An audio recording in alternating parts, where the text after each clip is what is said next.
So you don't call them a client, you call them a patient. And so this is something with my reception staff. They used to say, well, your next client's in. I'd say, no, I haven't got a client, I've got a patient. So you try and make it a lot more appropriate for what they're coming to visit you for. And when they come in, I will have sent a pre-treatment assessment form to them to fill out certain questions, because I think while they're paying for my time, it's much better that they get me looking at their hair than filling out a paperwork form for, say, 10, 15 minutes, which, the clock's ticking, and we haven't even looked at them by the time. So I can get a lot of the paperwork out way with, and so I can spend a full hour on the key sort of things really on their hair.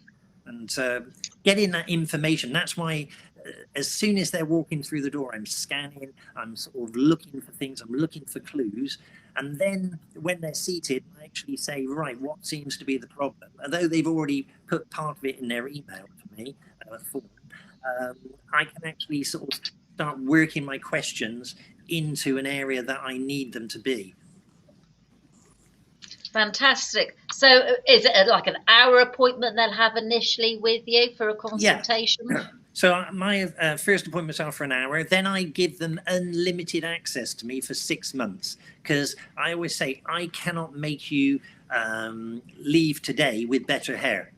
So over the next 6 months, we're going to go on a journey together. And you're going to check in with me, where there might be blood tests to do, there might be certain things we need to change in your diet. But by the time 6 months comes to the end, we should have a difference. Or if we can't get a difference, the patient will know it's something that cannot be sort of changed, but we will give it our best try. And they're free to check in with me 7 days a week by email. We can FaceTime, we can Zoom. At the moment it is all Zoom. So yeah, my patients quite like the fact that I'm not like a GP where they come in, see me 10 minutes, it's bye, not seeing you again. Yeah. We go on this journey together, and they can get as much out of me or not as they want, really. And I think that's where I score with a lot of people, because they've not had this approach really before. Oh, definitely. And to actually be there for 6 months for somebody as well, where they're kind of going through that journey, that must give them an awful lot of confidence that you're not just selling them a potion or a range of shampoos to use, and that's it, you've said goodbye and you're not interested anymore, isn't it? You want to see if you do get that result at the end. Yeah, and there's no extra cost. They pay me the upfront fee, and then from that, on the initial consultation, I always take photographs. And if they come back and see me in, say, 3 months, and then 6 months, we take more photographs. And what I tend to do is we put the iPad next to another one, and I say to them, do you think it's any different? So it's the same room, same light, there's no smoke in mirrors, and they can decide. And it's really good that we do this, because some people, I've had a patient with traditional alopecia areata, and a lot of hair had come back, but she thought there was no difference. And she came back in with her husband, and he looked and said, bloody hell, yeah, it is. But she still couldn't see it. So the great thing is sometimes you need to take photographs just to document things, really, to make sure. And you cover yourself as well. Yeah, guys, because you need to do that before and after.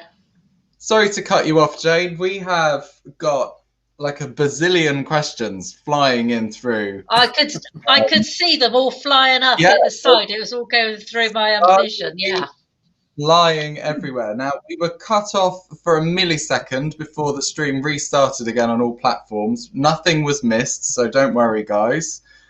Simply join the other one. Everything that we've got stays online anyway once this is finished, so you can rejoin at a later point. But from what I can see, about 90% of the people that were viewing us before are back again already, which is great. They found us. Congratulations, everybody. Fantastic.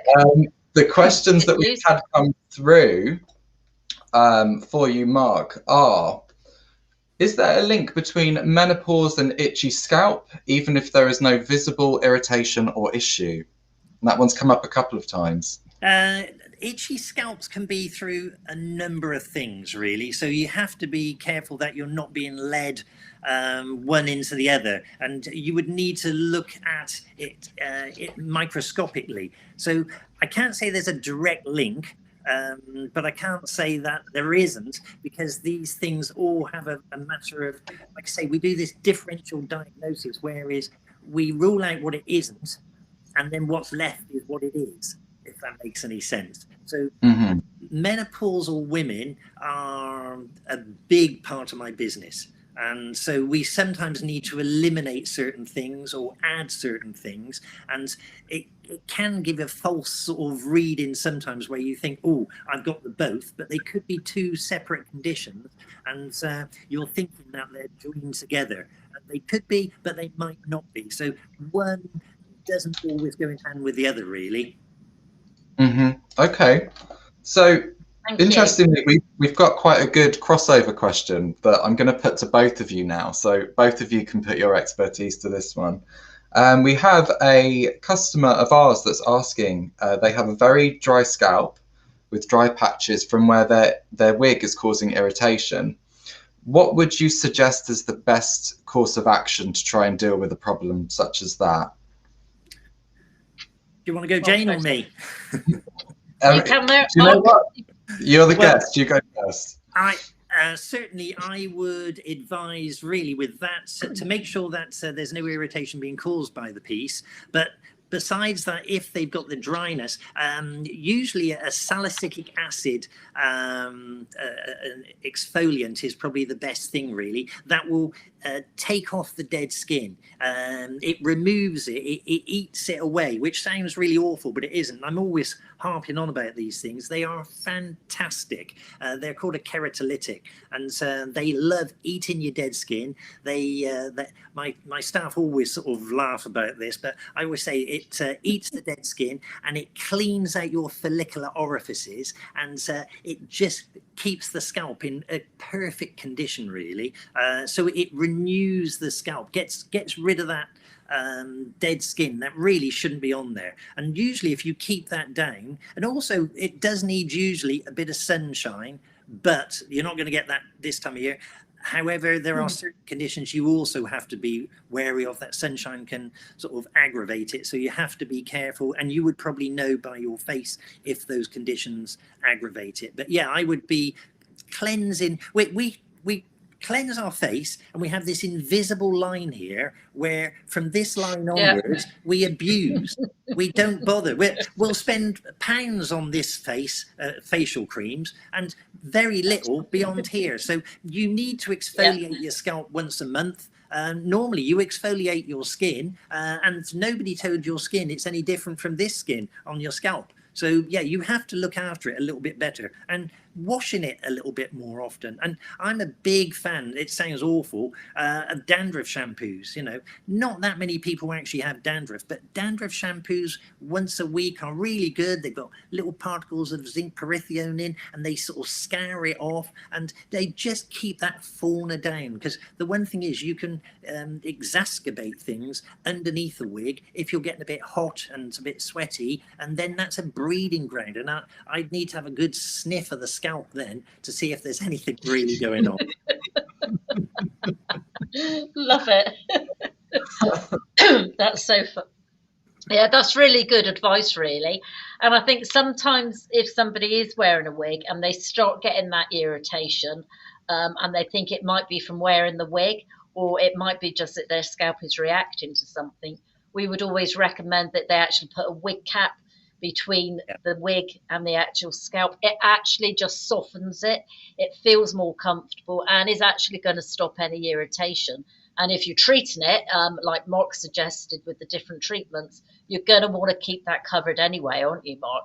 Just so, you know, the treatments aren't going into the actual wig, and you're keeping that scalp kind of as soft as possible, really. So wig caps are definitely. And what you have to also remember is that, you know, your hair this is the soil it's growing out of. And so you want to keep that soil in the best possible condition, really. So when I say, you know, we abuse it, we need to really take a little bit better care of our scalp. And it sounds like I'm a bit of an old nag, which I am, because I want you to get the best out of your hair. And I always say to my patients, you know, I want you to get the hair you deserve. And if you listen to me, you will. And if you don't listen to me, you almost don't deserve better hair. So, you know, it's a bit of a sweeping statement, but, you know, start doing these things. And sometimes we know these things, but you just need somebody like me to tell you about these things, really. Okay, so I think it's actually quite, we have a customer that's asking as well, to extend on that. Their daughter has very oily, flaky scalp with a slight psoriasis at the nape. So obviously, with wearing wigs and things, that can again cause a bit of irritation. Yeah. Is there anything that you'd advise the pair of you on that, or would it be more or less the same thing? You know, nice kind of wig cap and things like that. Similar, but also the fact that certain shampoos can agitate, but certain ones can be sort of quite calming. The old-fashioned coal tar ones are really good, or Cade is another really good one. And certain foods can be an activator as well. So you've got to watch out with things like psoriasis. Eating certain things or drinking certain alcohol exacerbates it. Lamb used to be a well-known heat food that exacerbates psoriasis. So yeah, taking certain things out of your diet to try and do as much good as you can. And the top tip, I would say, is emigrate to LA, because the weather's much better there. It'll be a lot better. Well, that's my top. Well, that would be nice. Let's all emigrate. Let's all take our businesses off to LA. Yeah, well, nice healthy scalps, nice healthy hair.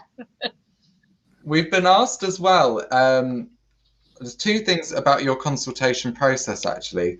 One of them is roughly how much does it cost for a consultation with you? And the second point of that is, how are you finding offering trichology services during lockdown? Has your consultation process changed at all due to the pandemic? Well, yeah, it's all on Zoom now, and but I haven't reduced my prices because I still feel that, you know, for the 6-month service. So I charge £198 in my sort of Gloucester, Liverpool clinic, and I charge £480 in Harley Street. So at the moment, though, the Harley Street ones can get a Zoom one for £198, so it is really good value. And £480 in London, I think, is really good value, because, you know, Harley Street is not a cheap place to keep. No, of course. It's open, and you know, they can pay more than that for a top, you know, stylist to have a haircut. So it's, and they get a lot out of me, because it doesn't, like I say, it doesn't just stop at the door, it carries on. And what I would say is, you've got your 6 months with you, so that's good value, really, for 6 months, isn't it? Yeah, and the receptionists in Harley Street always say, you know, I try and leave my patients on a real positive. So, like I say, we're on this journey together, and so the one thing I always do is that we have some hope, and we're going to go on, and they're going to touch base. And I always say, if you've forgotten something, then just email me when you get home, or if your husband or your wife asks something, email me. I'll answer the email, because you might not remember to ask everything. But the receptionists always say in Harley Street, you know, what do you say to people there? Because, you know, they come down the stairs and they're sort of, bye, Mark, see you later. And they said, you know, everyone else is coming down the stairs looking like somebody's run their cat over. And so, yeah, I do have a slightly different approach with my patients. And, you know, I'm very much, I don't wear the white coat, where a lot of trichologists like to, but it's just my different, I always say have a unique approach. And because I think the hairdressing side really helps you get to know people in a how to approach them, really, because, you know, some people like to be called by their first name, some people like to be called by their surname. So yeah, you have to sort of gauge it. So, and that's partly what I'm saying about when all this information's coming, and I'm soaking it in and thinking, right, how are we going to approach this? And before we even start writing anything down. Yeah. I think having that approach where you are actually kind of open and friendly without the white coat, it makes you more approachable to people, doesn't it, really? People Yeah, don't feel quite so scared, because I think as soon as you go and see any specialist in whatever field, if they're actually kind of, you might see a specialist and they've got their suit on, their tie on, they might have their white coat as well, and you suddenly feel like, oh God, this is really serious now, isn't it? Whereas if you're a little bit more open, and I think because of your hairdressing background, you're able to do that, isn't it? And hairdressers, we learn to read people a lot easier as well, isn't it? So just on that initial meeting, you could probably read quite a lot about people before you even get down to sniffing their hair or doing I should always remember you now for sniffing hair. but I do sometimes It's lo- get patients that come in who just want to know what shampoo and conditioner to use, and I would say if if it's in Harley Street and they've paid me £480 just to come in and ask me what shampoo and conditioner to use, it's a tricky thing, to actually think, is that all they really want? No. Well, funnily enough, there's a lot of Wow. people asking that question in the chat tonight. A lot of people asking what sort of products you'd recommend, what sort of shampoos and conditioners, to what extent of a deep clean you'd recommend as well. I mean, I know you mentioned the anti-dandruff shampoos and things, but is there generally a type of ingredient in a product or something that you would recommend looking out for, or anything in particular that as a base level thing you'd recommend? I'd say the one thing to make sure of that, I work for Nioxin, and so what I would say, their conditioner is probably one of the only ones that you can put on the scalp. One of the problems what most people do is they put conditioner on their scalp, and it's the one thing instead you of just on shouldn't do. the actual hair. Yeah, it should go mid-lengths and ends, not onto the scalp, because they're too perfumed a lot of the time for it. Whereas the Nioxin one you can, so that's what makes that one different. So be very aware, and especially when you say people say I've got an itchy scalp. Sometimes it can be just from putting conditioner onto their scalp, and Wow. there's a limonene, I think it is, and limonol.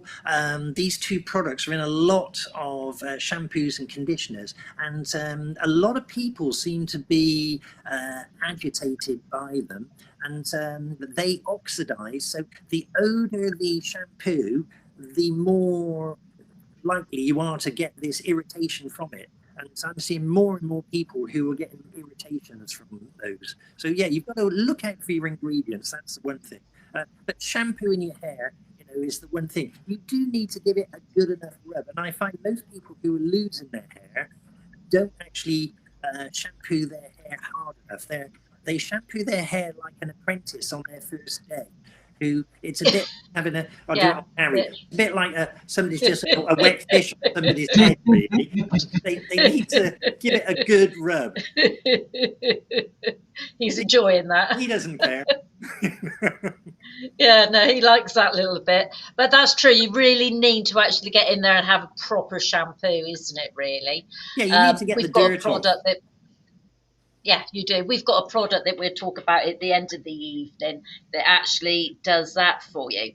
But we've had more questions coming through. One of the things we were going to ask you as well, a lot of people are actually concerned with the hair loss effect, and is COVID got anything to do with hair loss?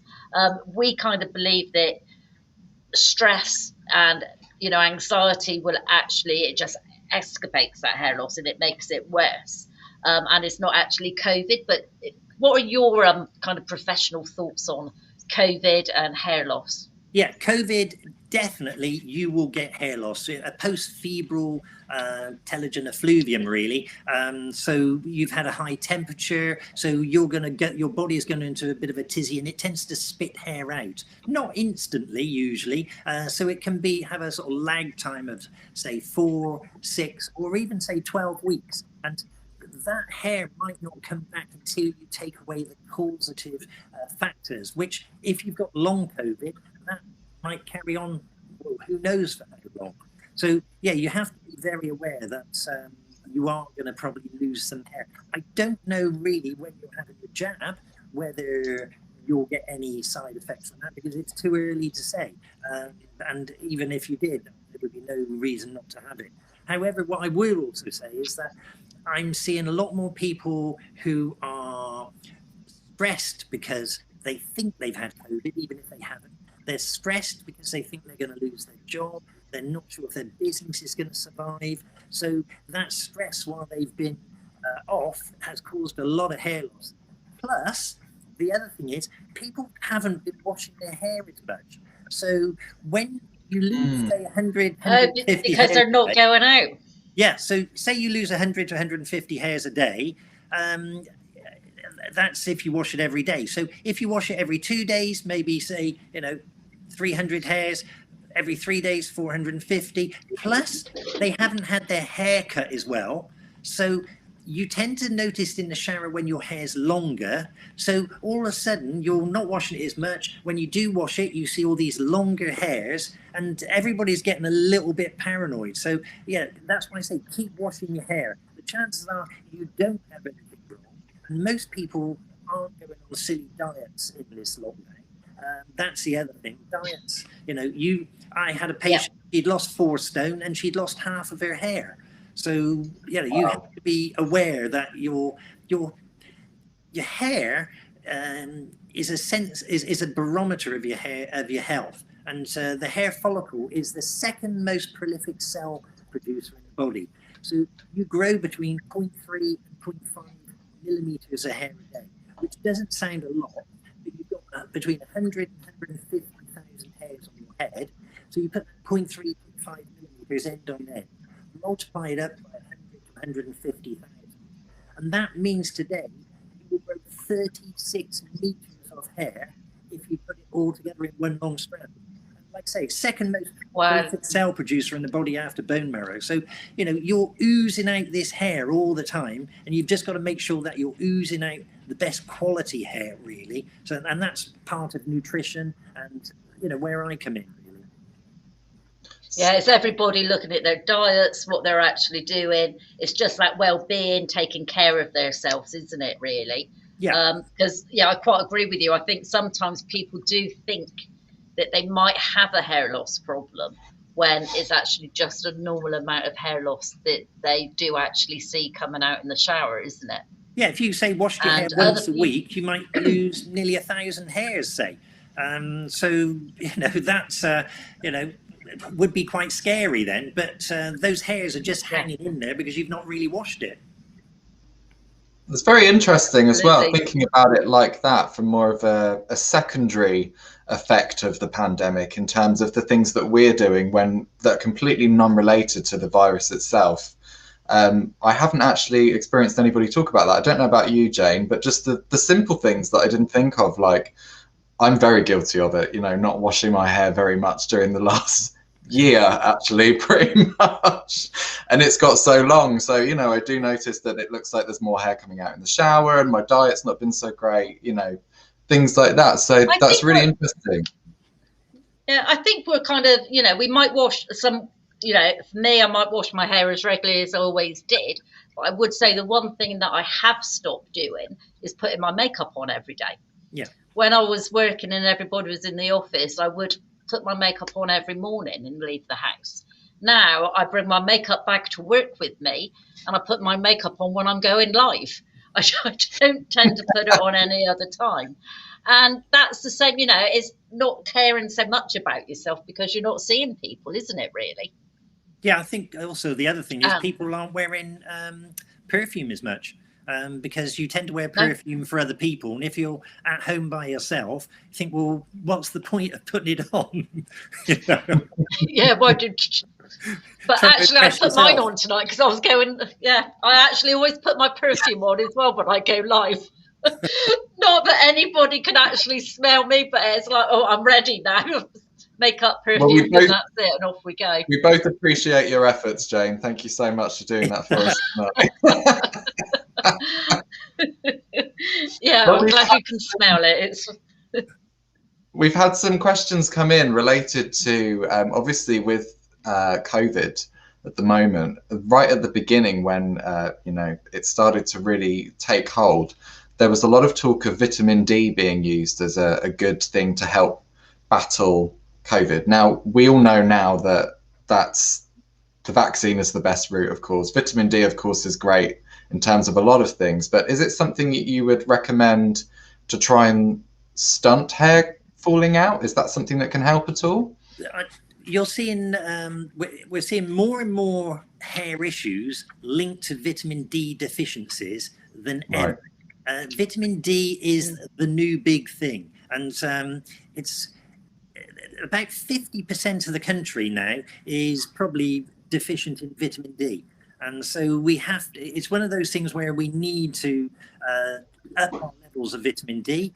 And you have to get on board with it, really, because osteoporosis, hair loss. The last thing is, you wouldn't want to be somebody, in your latter years with a sort of hunched over back, very little hair.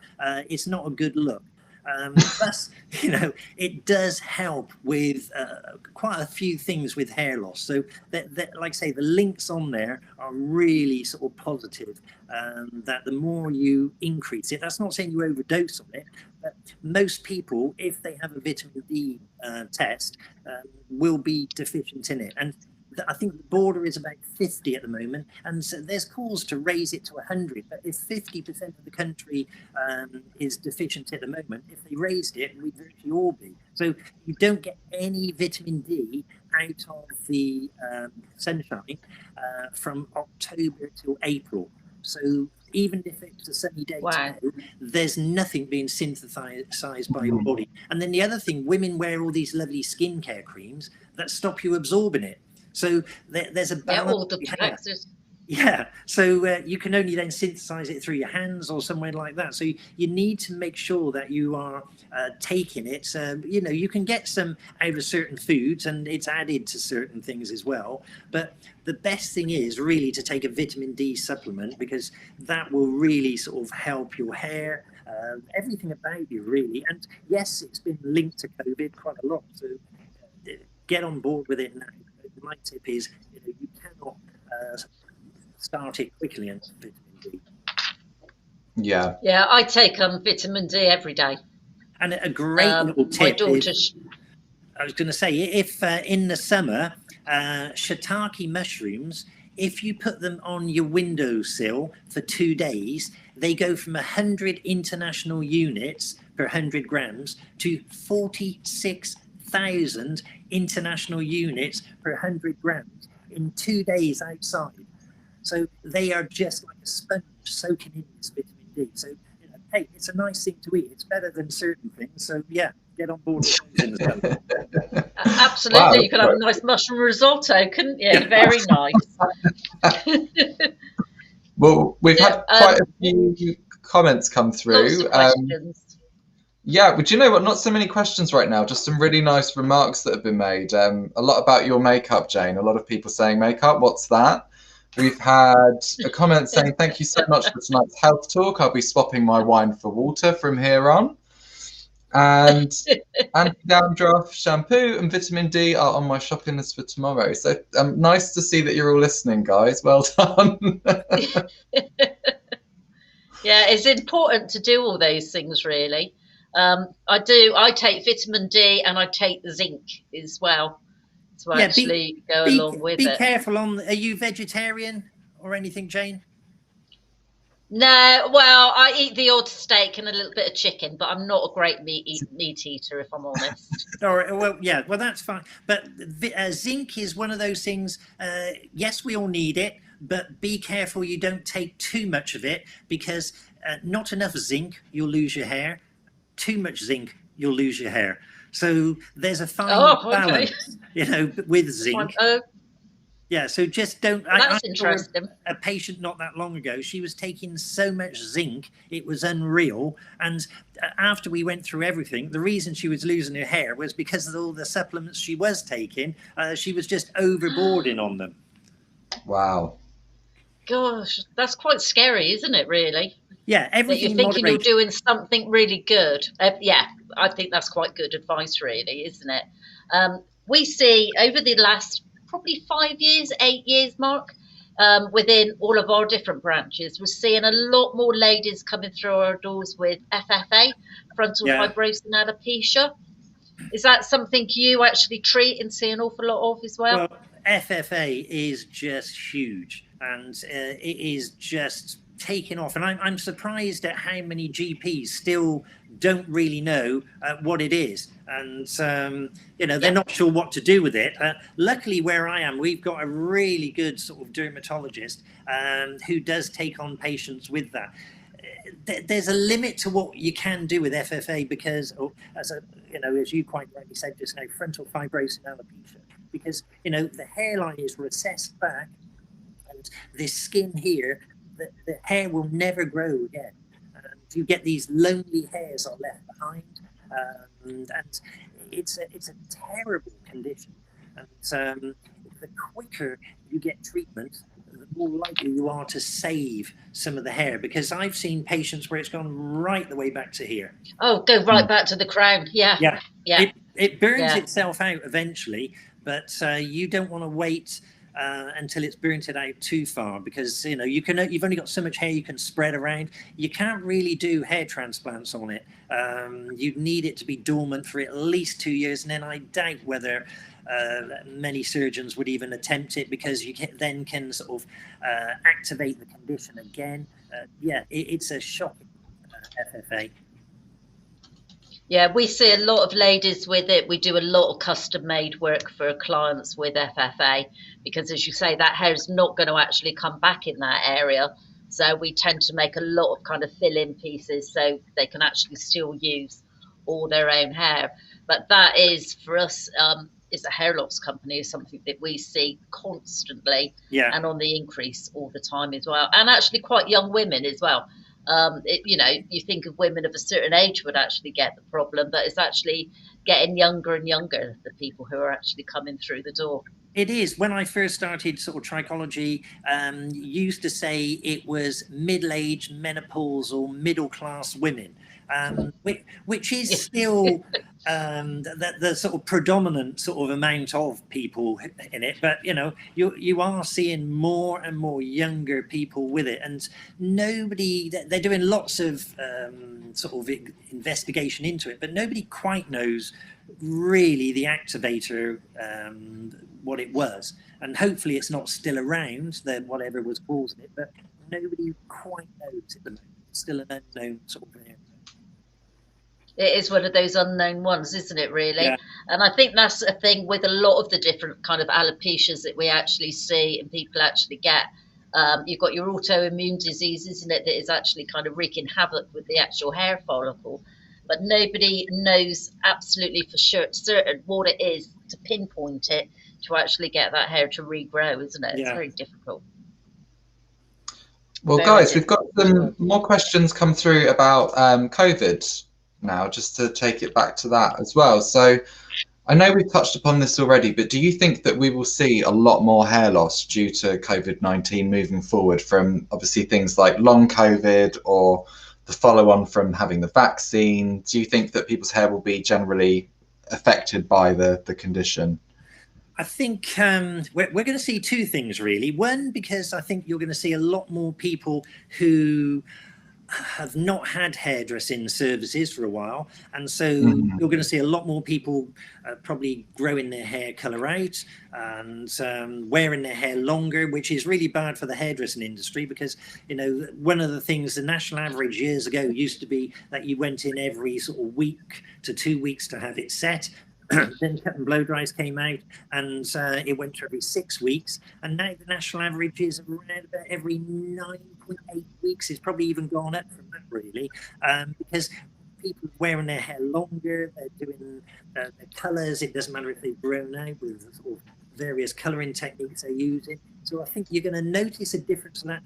That's from the less colouring could be probably good for hair. However, from the COVID side of it, I think COVID's going to be around for a while now. And unfortunately, the youngsters that aren't sort of getting it at the moment, by the time it mutates, it could start getting to them. So, we're going to be seeing lots of hair issues for a long time, and especially with long COVID as well. I've got patients before we locked down, they could hardly get up my stairs because it was just it's taken. And they were really fit, healthy people. Yeah. Yeah, that's the scary thing. Yeah, I know somebody. She was incredibly fit, young, only in her late 20s, always at the gym, and she had COVID, and now she can only walk up a flight of stairs, one flight, and she's completely breathless. Yeah, and it's quite a scary thing, really, for young people to actually be like that. But the effects that we're going to see, because it's that anxiety again, isn't it? Really, we come back to the stress and the anxiety that people will actually get that hair loss with it all the time. So they're going to need people like Mark and like ourselves to actually help with that hair loss, to give them something they actually need, isn't it? And I think that's one of the things I've been sort of trying to get as many hairdressers around the UK to come into trichology, because that's going to, I think every salon should have a sort of hair loss specialist, or they have a colour specialist, and they, you know, yes, certain people have certain a makeup artist or a beautician, and I think this is going to be the one thing. And that's where, you know, one of the things in my career that started off, because I was a hairdresser who specialised in thinning hair before I was a trichologist. So hairdressers were sending me people all the time, and they still send me lots of people now. And it's, like I say, a big part of my business. And most of the, I'd say, top hairdressers in the UK just send me people all the time saying, you've got to help this person. This is a member of my family. This is a friend. So, yeah, there's a huge market out there. Yeah, it's a great recommendation, isn't it, really? And I think, I mean, you're doing a great job doing all your training. I know you go with Weller, isn't it? And you actually train in different academies, all with the actual trichology. And I think so many more hairdressers are actually getting on board with it now. I know the training that I actually do here for Aderans, for like wigs and hair loss, I think the good majority of the people who come to me are actually trained as a trichologist as well, or they're actually doing their training in trichology. I mean, I do the Weller. It's called a fascinating world of trichology, and I try and sort of give people an appetite whetter. I'm not there to train them to be a full trichologist, but I'm giving them this appetite whetter to see if they want to go into it. And that's where they usually think, oh, you know, I've always wanted to know more about it. And it fascinates me how hairdressers now are just like, wow, it's given me something that I can get my teeth into again. I was worried that I'd be an old hairdresser, and I didn't think I could actually sort of still do that many clients a day. So it's helping. And certainly, you know, when you start talking to patients or clients about hair loss, I would say it's one of those things where when somebody comes in, even if I cut their hair, I can tell them something about their hair they've never heard before. And if they're a new client to the salon, they'll actually be looking around thinking, you know, do I like this as much? Are they as friendly? Is the coffee as good, or whatever? And the moment I've sort of touched their hair and felt the shape of their occipital bone, or said, oh, Irish ancestry, Far Eastern ancestry, something like this, and they're like, wow, you know, I've been going to the hairdressers for 30 years. Nobody's told me anything like this. So you've got them. They want to know more, and they tell their friends about it as well. Yeah. Yeah, it is a fascinating subject, I think. We're getting a lot of people asking where they can actually train to be a trichologist. All of those of you who are asking, you know, where to train to be a trichologist, if you'd like to actually email me after tonight's show at jane@trenco.co.uk, then I'll pass you on Mark's details, and Mark will actually be able to point you in the right direction and actually help you. Yeah, with I've got that all as the well. all the institutes that train. I've got a sheet with them all on. I can just put as an email with the links on, so you can go have a little look. Some of them do an appetite whetter, an intro to it, a 6 months thing to see if you like it, and then if you do, you can then sort of follow on and do the 2-year course or whatever, really. So yeah, I can just send that off to you. Well, we've had a lot of comments coming through for you, Mark, saying it's actually you that's got a lot of people into trichology. Yeah, and thank you for an that. unpaid ambassador for it, really. So I love that. hopefully I'll get a services to the industry award or something like this at some point there.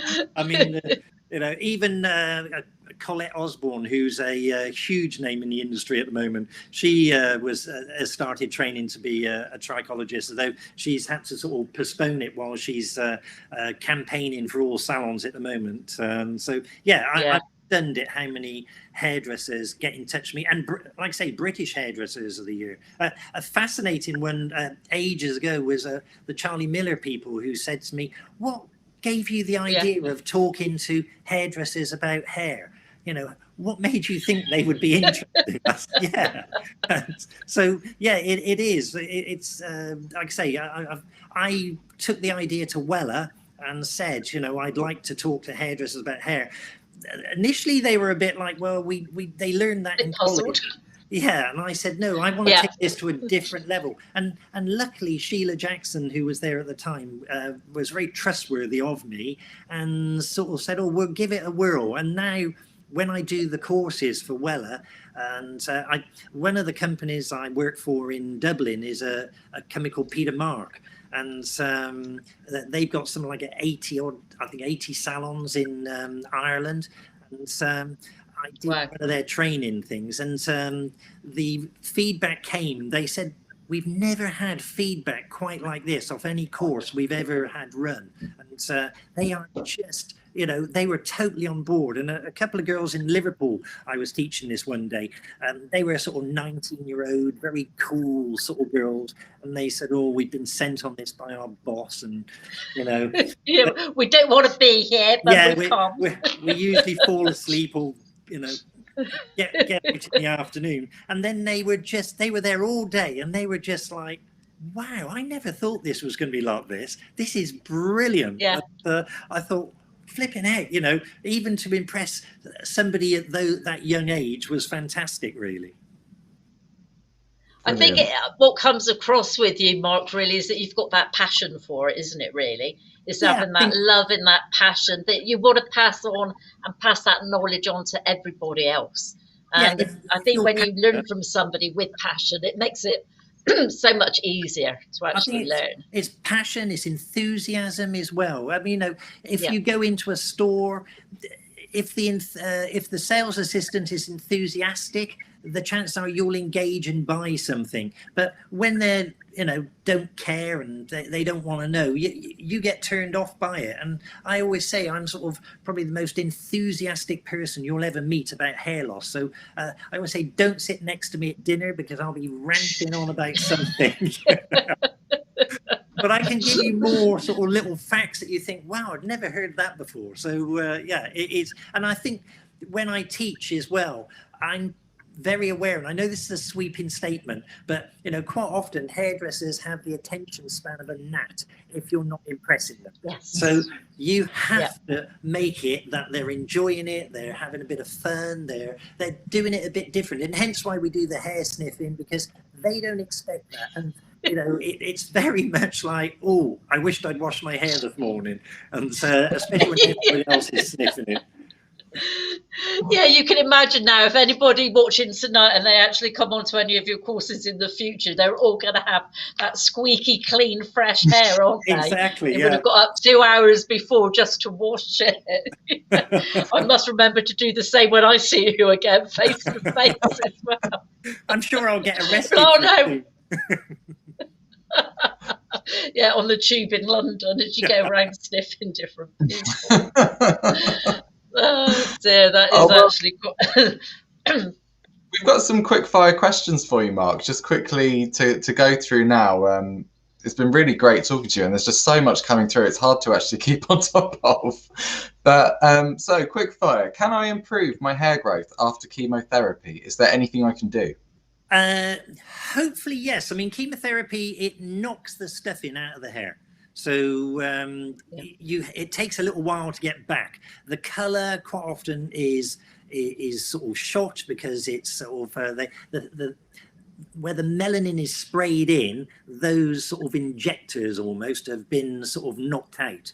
But as regards the growth, it depends if you're on any long-term medication. If you're on long-term medication, that might be sort of having an impact on it. But if you can make sure your nutritional areas are up together, then that's something that really you should be able to improve the quality of the hair. And it's all about getting it so it reaches its full potential. And quite often hair doesn't reach its full potential because of nutritional things. And that you can have the healthiest diet in the world, but if those things aren't sticking to you, so people with IBS and things like that, if it goes straight through you, you're not taking out all the goodness, and so you won't be growing probably the best quality hair. You need to make sure that you've covered all your bases. So yeah, be careful on the medication. You need to take it, but if you suspect it's the medication,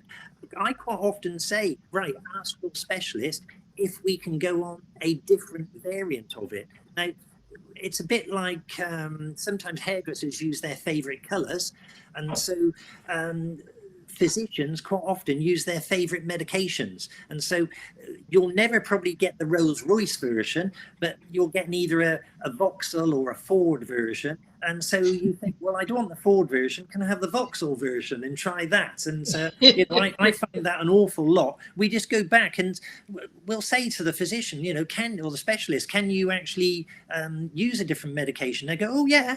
Well, why did you use that one? Oh, well, I always use that one. That's their go-to one. So yeah, don't be afraid to engage with your physician, specialist, and say, is there an alternative when I'm not sure this is working for my hair as well? So they all have side effects and different sort of issues. So the next question we actually had was, does taking a vitamin, they've said Perfectil? I don't know if that's the name. Yeah. Does something like that help with thinning hair? No, only if it's nutritionally thinning. But Perfectil, and that's not just Perfectil, that's any, I do a nutritional supplement. But if you've got thinning hair down to female pattern baldness, male pattern baldness, or something like that, nutritional supplements will only help you if you have a nutritional issue. They won't stop male pattern or female pattern baldness, or androgen alopecia, as we call it. Right. So does permanent hair color cause hair loss? No. And I can't say years ago it might not have, because they're totally different from what they are now. And so years ago, we used to have certain colors on the shade chart, and then they stopped them. So there was things in there that obviously nobody liked anymore. But yeah, they're not going to cause your hair to thin. What I would say is, if you're not growing the right quality hair, so if you're growing a silk blouse in your hair, which sounds quite nice to grow a silk blouse, but if your hair on average is 2 years old, if it was a silk blouse and you'd washed it 2 or 3 times a week, you'd have thrown it out by now. So it's much better to be, with your hair, growing a cotton blouse, because that's going to stand the test of time a lot better than silk blouse. So you need to make sure your hair is robust enough that you're growing, that it can withstand hair color that you're putting on it, because it's not the hairdresser's fault if you're growing weak, iffy hair and they put the normal hair color on you, and then something bad happens, that it's not strong enough to take it. If that makes any sense. Yeah, absolutely. Yeah, you got to start off with that strong hair to begin with, strong, healthy base, isn't it, to actually work with. So do using things like hair extensions or sleeping in rollers, does that affect hair loss? Hair extensions are great, but you've got to have strong enough hair to put them in. And, a lot of my celebs and wags in Liverpool, especially in that sort of area, and, they're always worried that, are their extensions going to stay in? They don't want them falling out at the inappropriate time. So, that's one thing. We need to make sure their nutritional levels are boosted enough to withstand the vigors of, hair extensions. So, yeah, you have to be... The hair extensions are great and they make hair look better, but you just got to make sure that you've got strong enough hair to put them in. Otherwise, you're going to end up worse. Okay. Yeah, you're going to end up losing that hair, isn't it? Yeah. Do you run your own courses or hold your own talks at all? No, I don't. I just, it's one of those things my wife keeps saying to me, you should, because the amount of emails I get every day, I've just done it through Weller. And I've got to say, I've never been so busy. At the moment, it's one interview after another with journalists, magazines, Wow. sort of programs. So, this whole thing really has exploded. And it's, I'm not going to say I won't be doing courses, but my courses are very different. They're not boring courses. I want you to come in, engage, and like I say, itself. That's probably for people of a certain age. I always say I'm the John McEnroe of the trichology world.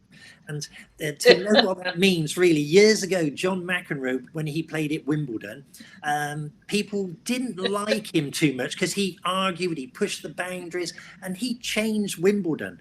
Now, every year, Wimbledon invite him back because he made it what it is. And so I'm a little bit of a maverick out there, leading the way, trailblazing and getting people into it. And I'm pushing the boundaries for the people coming behind me to make it a bit more of a sexier subject. So it's not seen as a boring sort of subject and, oh, you're going to drink some aloe vera or whatever. And let's see how we can think out the box and get this to be working for you. And, I don't sell all products. Sometimes I say, yeah, go down to Holland and Barrett, get that. And they say, well, don't you sell it? I said, no, go down there. I'll send you a link or buy this. And so it's not all about me. I do sell stuff, but I only sell what's appropriate. And so I just believe the patient's paying for my time more than anything, really. Yeah, that's a good ethos. Because I think there's that, it's good to be honest, I think, because there is that kind of old kind of thing around trichologists that is, you go to see one and they get you to spend as much money as possible and it's not going to actually do any good for what they're actually selling you. But for you to actually say that you might sell your actual brand or you might send them to Holland and Barrett is actually a really honest thing to do with these patients, isn't it? Yeah, and quite often people are saying, well, you've got your own tablets, about these, and yeah, my tablets are great, there's nothing wrong with them, and they're right in a lot of the times, but certain patients I'll say, no, actually mine aren't right for you, these are right for you, and they're but I'd rather have that integrity and that, hopefully nobody could ever say I shortchange them. And like I say, if my consultation in Harley Street is £480 an hour, nobody's ever said, oh my God, that's really expensive. Everybody always seems to think what good value I am because I give it my all. I'm not guaranteeing we can get your hair back, but we're going to give it our best try. And it won't be for the lack of trying. Excellent. Yeah, you'll actually help them. And, in those cases when you're not able to actually get their hair back, then obviously I know that you actually recommend us as a company if somebody needs hair pieces or any sort of hair replacement, isn't it? And you can do that yourself as well, Mark. So, I really, you can actually do the whole thing, isn't it? Yeah, I do the hair systems for the guys from your place. And I was saying to you, Jane, when we spoke the other day, I had a patient who was having chemotherapy and I got this stunning wig from you guys and we timed it just right. And so she'd been and had her sort of first course of chemotherapy and she came in to see me. We'd already pre-prepped her hair, cutting it shorter before her treatment. And so she came in, and I washed her hair and I videoed while I was washing her hair as the hair was literally coming out. And she was left with virtually no hair. We had to then just take those last few bits off. The wig that I'd got from you guys, we placed that on, just fitted it. She went out and she sent me a message later and said that her daughter didn't even notice when she got in the car that her hair was any different. And sometimes if it's with chemotherapy, you've got to do a little bit of prep. And if you've got the time, make sure that you can do this seamless transition, really. And that's what, I'm very humbled. And she even sent me a text on Christmas Day to wish myself and my family a happy Christmas and thanked me for everything Oh, I've done. And you know, things like that do make you feel very humble. that actually makes it all worthwhile, doesn't it, really? Yeah. Just those little things, isn't it? Yeah, totally. Those little things you can actually do for people, which is really, really good. And I understand you've got a big talk this year as well. You're going to be speaking at the World Trichology Scientific Summit this year. Yeah. So yeah, I'm doing a. And Go on, sorry.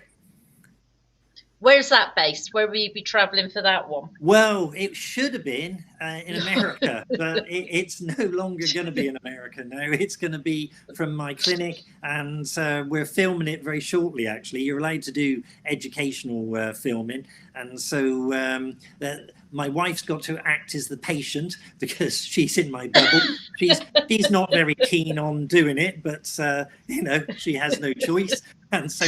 Luckily, she won't have to wear a mask, but you know, she's not a willing victim. Yeah, it's difficult, isn't it, at the moment, because you're not allowed to do anything outside your bubble. Yeah, that's hence why me and Bradley are in different locations.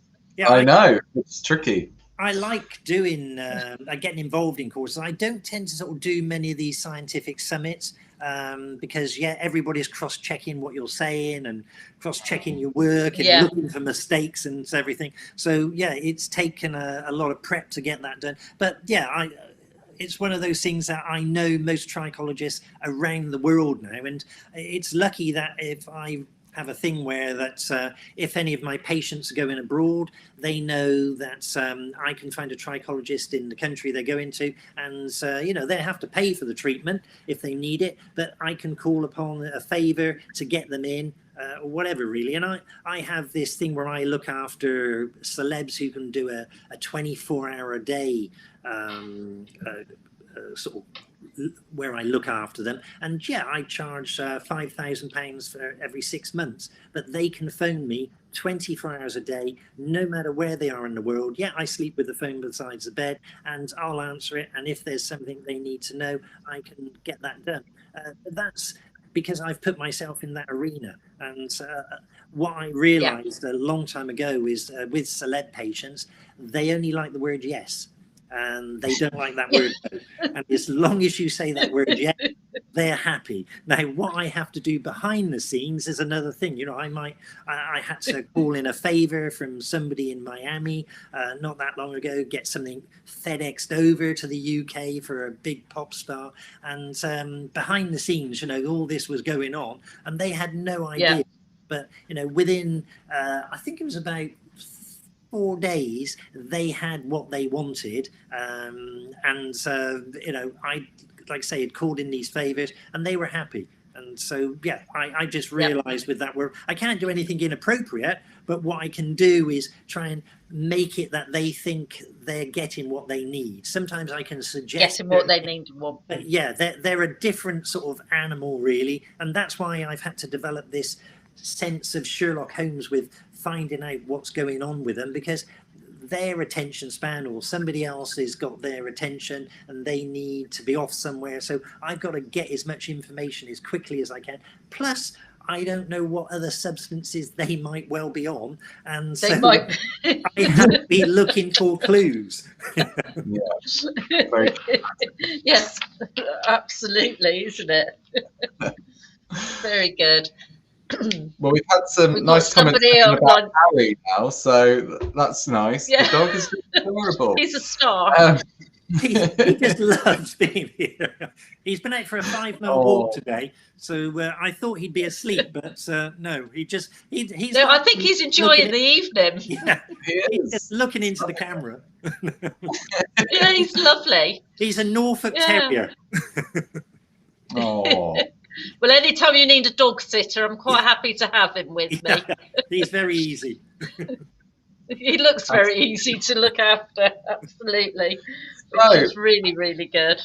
Mark, just to wrap this up for everybody that's watching, that's only just joined us, before we actually say goodbye tonight, what is your views on COVID and how it's going to affect hair loss?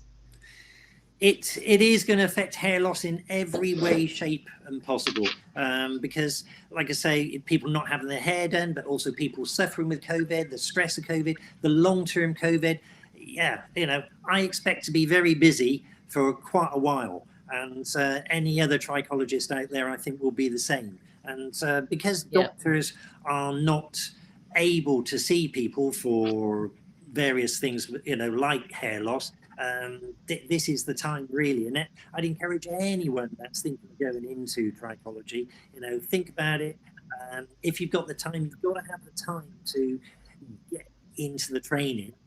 But once you've done it, it opens your eyes into such a different way. And what I love, the fact is that, most of the top British hairdressers who do send me their patients to look after, they trust me. And I would never sort of go against that trust and just try to earn a sort of quick buck or anything. So, I always tell people the truth, and it's better if you tell them the truth. Sometimes, Absolutely, they might be in tears. And that's there's always a box of tissues on my sort of desk, because and I get more guys actually crying than anything. That's the one thing. Because the one thing I do ask as a question is, when did you last cry about your hair? That's, to me, is a bit of a crucial question. And I don't do it to start off, but quite often it's the guys that just start crying.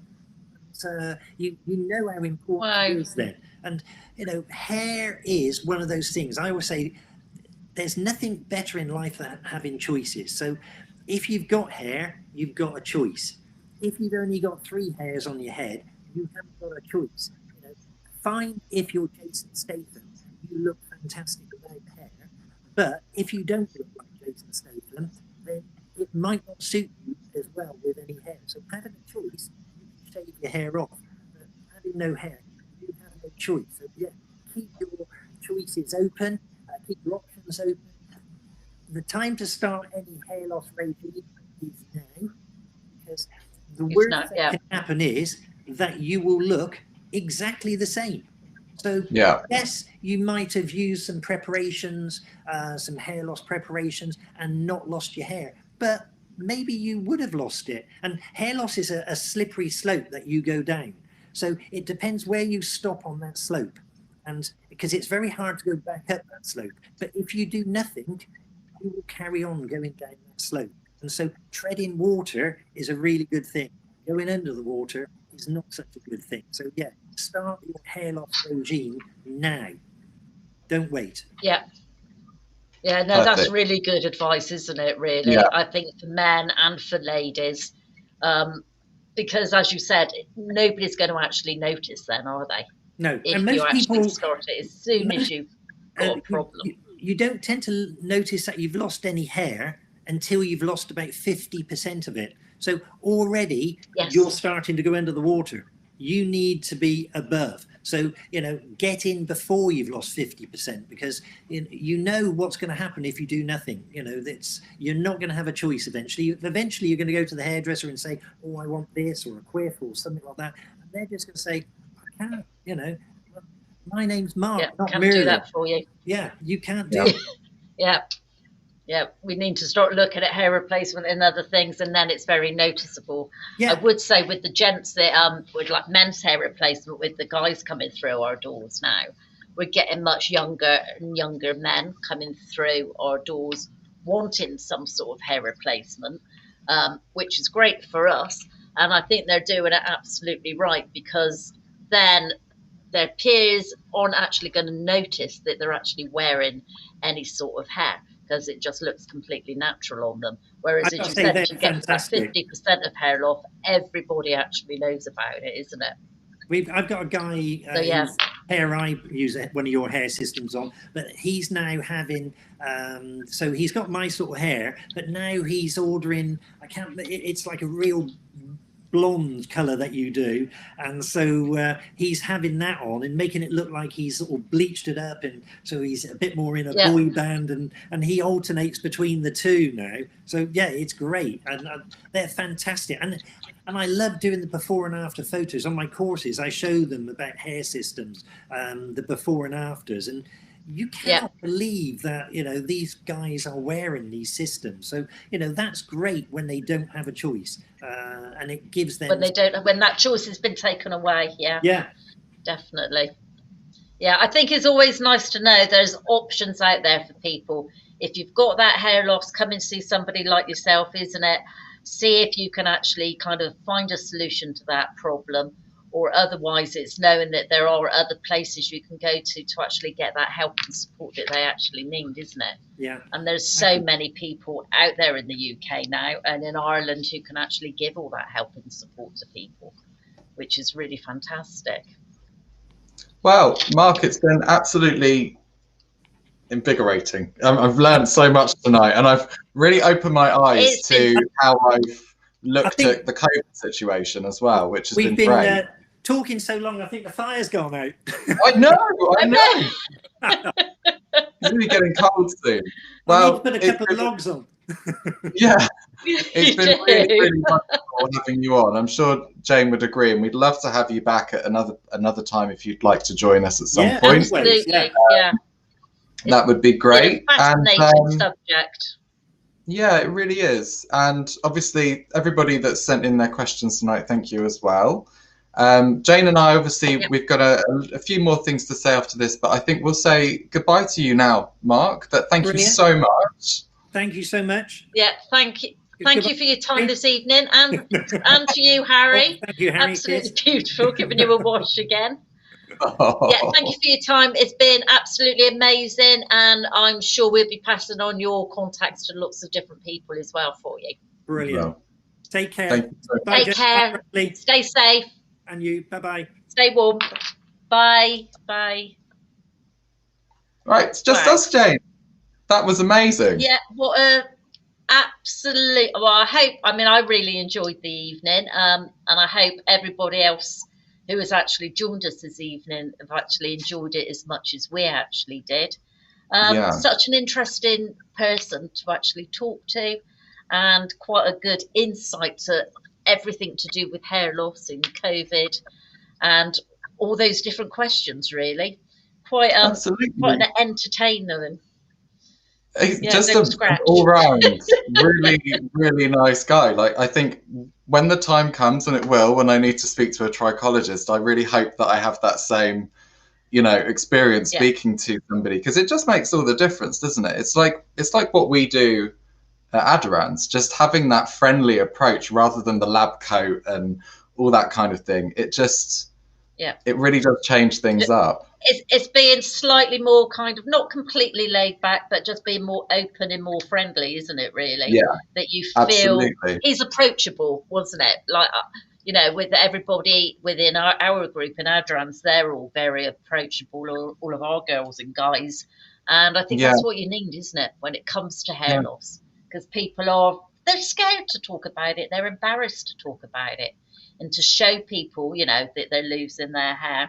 But somebody like I think for our very first guest speaker, he was brilliant. Yeah, that was absolutely brilliant. I mean, I definitely feel like I need to go and use my my hair spa. Your hair spa. Because of all the talk about the cleanliness of the scalp being the #1 thing to do, I'm sitting here thinking, oh gosh, I haven't really probably done that enough. And for those of you who are watching us tonight, and we've been talking with Mark Blake, who's a trichologist, all about hair loss and how to actually prevent hair loss or how to actually improve your hair loss. One of the big things Mark did talk about was making sure that your scalp is really clean, and to actually give it a really deep clean. He had a really good kind of thought process to it, that we actually cleanse our face, we exfoliate our face, but then from your forehead, from here back, we tend to actually forget about our scalp. And to actually have healthy hair, you need actually a healthy scalp as well. Before Christmas, we actually brought out a new product, which was called the Hair Spa, which comes in a box like this. You've probably maybe have seen our video that we actually done, and I use Bradley as my guinea pig, and Bradley is carried on over the last 2 months really now using the hair spa, haven't you? I And have. he's found it very, very good. Bradley will tell you in a minute what his findings are. I mean, the hair spa is this tiny little gadget that we've actually got. It's very comfortable to hold in your hand. It's very kind of friendly to actually hold. It's an electrical, but it's you charge it up by your USB, or you can actually plug it in to actually charge it. And it's got these 4 rotating heads on it, and these are like little rubber nodules on here. And what it does when they actually rotate it 2,800 rotations in a minute. And it's as if when somebody's shampooing your hair in the salon, you get that really deep shampoo and they're giving you that head massage. This does exactly the same for you as well. So by doing that, what it's doing is where our hair grows from a follicle. So you've got a bulb in your scalp and then it grows, that hair is growing out from the actual follicle. And what it's doing is actually where that follicle is, it's like a little dent, and the dirt, the sebum, any greases, and as Mark was saying, actually gets stuck within there. So it's stopping that hair from being able to sprout out. So sometimes you might only get 1 hair growing instead of 2 hairs growing from that follicle. So by using that hair spa, it's going to actually really give you a really clean scalp. And by having that really extra clean scalp, it's going to actually help promote healthy hair growth as well. If you've got alopecia, and I must stress this, it won't make your hair grow back at all if you've got alopecia. But if you've got thinning hair, then it is going to actually encourage it to actually grow thicker. So over a period of say 3 to 6 months, you will see more hair growth coming through. And I'm going to let Bradley tell you what he actually thought when he uses it. And you can see from Bradley's reactions what is actually happening by using the hair spa. Well, I've experienced a real I don't like not using it now because it doesn't feel like I've cleaned my hair as much. That's the first thing I've noticed. I don't get that superior kind of clean. And I definitely get a lot more volume. Today is nothing to go on at all. I haven't actually used it in the last couple of days. It's been very busy. A lot of dry shampoo action going on here, I'm afraid, but it's definitely something that I have noticed really increases the volume of my hair. And we've actually got the video that we shot, Jane, which I think rather than talk about it, I think we should just show everyone the video. Yeah, if we can play that tonight, that'd be fab. Yeah. I think let's just do that. Press that button. I'll press that button. But from Jane and I, just want to say thank you so much for watching tonight. It's been wonderful having you on. And obviously, your questions have really kept us entertained tonight and kept the conversation really, really, really good. So thank you. We'll be back next week, but fingers crossed this plays. So everybody, this is me getting my hair with the hair spa, and we'll see you again next week. We'll see you all next week, same time, same place. Bye everybody. Thank you for joining us. Bye. Hello, today I'd like to actually introduce to you a really exciting hair tool. It's one of those products that we've actually been waiting for most of 2020. It's called the Aderans Hair Spa. It's an electrical massager and it's going to actually help release the toxins from the scalp, thus giving a really healthy environment for that hair to grow. The Aderans Hair Spa actually contains LED lights plus your 4 rotating rubber heads. Each massaging head actually simulates the action of fingertips, and by rotating we're actually replicating 2,800 movements per minute. This will stimulate 70 pressure points on the scalp. It does all the work for you. The Aderans Hair Spa will actually increase the blood flow to the hair follicle by relaxing the scalp and all those neck muscles.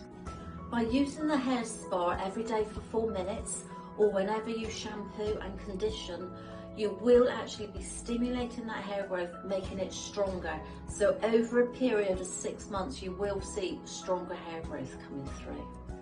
The Aderans Hair Spa is a great little piece of equipment. It's really easy to use, comfortable to hold, just sits in the palm of my hand. Great, I think, for everybody to have in their salon or to actually use at home.